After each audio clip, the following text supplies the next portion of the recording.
everybody, Rob Ferrari here, and today I'm going to tell you how to not look like a noob when you buy your first Ferrari. And the simplest way to do it, because obviously Ferraris are difficult, the simplest way to do that would be to not think you know Ferrari. You have to learn.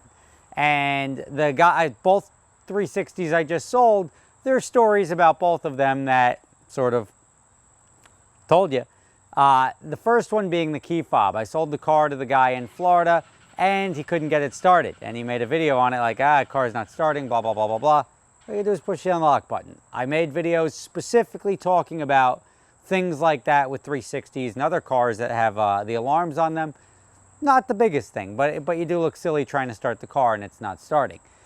The biggest mistake you can make two of the biggest mistakes you can make is one, thinking that you have to bring it to a Ferrari dealer to service it, and two, that you can service it yourself. There's that middle ground that you got to find if you want to live happily as a Ferrari owner, especially for an out-of-warranty car. They're not cheap to repair, but they can be, and they can be reasonable to repair given the fact that it's a Ferrari.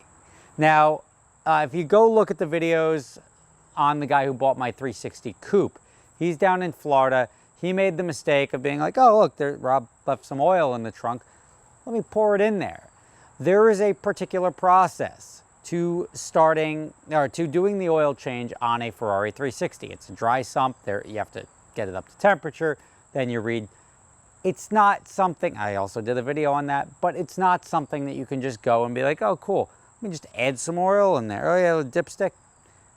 That's not how it works. And then he called me up and I was like, wow, this guy really has some bad luck. He had the fishing wire in the wheel bearing. That was me. I picked it up somewhere because I heard that noise when he bought it. But the problem that he ran into was that he tried to then swap the wheel bearing by himself. He had to have somebody else come in and do it. And that's fine. You just have to acknowledge that these are not cars you work on yourself until you're intimately familiar with them. Not like, this is my first exotic. Let me just go grab a wrench. I've worked on my 240 before. I've worked on Supras. I've worked on Corvettes. I can wrench on my own Ferrari. It doesn't really work like that. The other thing he did was put too much oil in the car now. And then all of a sudden, clouds of smoke coming out the back of the car. He's like, I think I blew a head gasket, this and that. And I was like, wow, man, I just sold this guy the car and the head gasket blew. That sucks. That car was driving great. Guess what? Head gasket wasn't blown. He just filled it up with too much oil and then it went into the intake and that's when it was just smoking out the back of the exhaust. So again, rookie mistake. Now he had to tow the car because he didn't know what was going on. He had all this white smoke coming out the back. But that's a pretty common thing. As soon as you tell people on a forum that you got white smoke coming out of your car, they're like, did you put oil in it? And the situation is usually they put too much. Again, just rookie mistakes you don't want to make. The guy who bought the other 360, the Spider, the top was sluggish. So he brought it to the dealership. And I said, don't do that. Don't bring it to the dealership. And luckily he brought it up to where I buy my cars, so they take care of them. But bringing it up to the dealership, usually if the top's not working, it's something simple. You top it off with fluid, that's fine. He brought it up to the dealership. They topped it off with fluid. And it was a couple of $100. Then next thing you know, he has to bleed the lines because there was some air in the lines. Again, just don't make that mistake. Don't think that, oh, something's wrong with the car. Let me go to the dealership to get it done. He bought a Challenge grill, and I'll tell you that blue car looks phenomenal with a Challenge grill. But he was going to go to the dealer to have it swapped.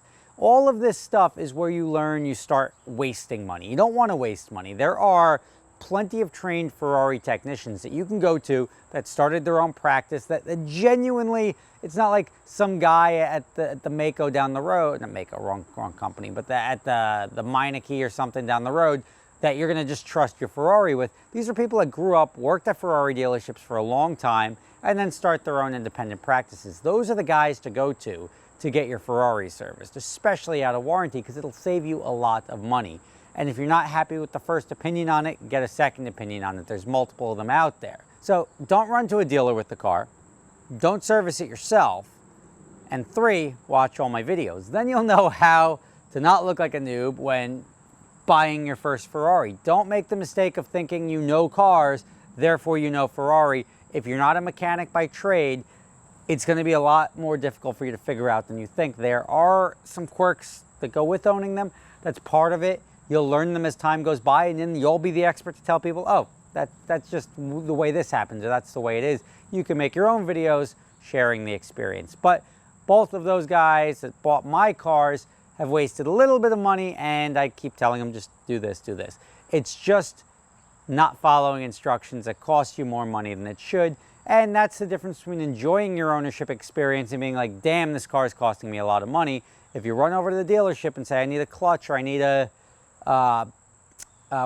major service, thinking that they're the only people that can do it, that's going to cost you. And trying to do it yourself could cost you even more. So thank you for watching, guys. I hope I filled you in a little bit. Check out the channel for Rogue Supra. He's the guy who bought the 360 down in Florida. Him and his wife driving it around, having a good time, and nothing makes me happier than somebody enjoying the car. I'm keeping in touch with both of those guys, and I'm very happy that they're both enjoying their first Ferrari ownership experience, because the red one was my first, the blue one was my first convertible, so it's cool to see these guys get to experience the same thing. I think I'm gonna have to buy another 360 soon, because I sort of miss them. Catch you next time.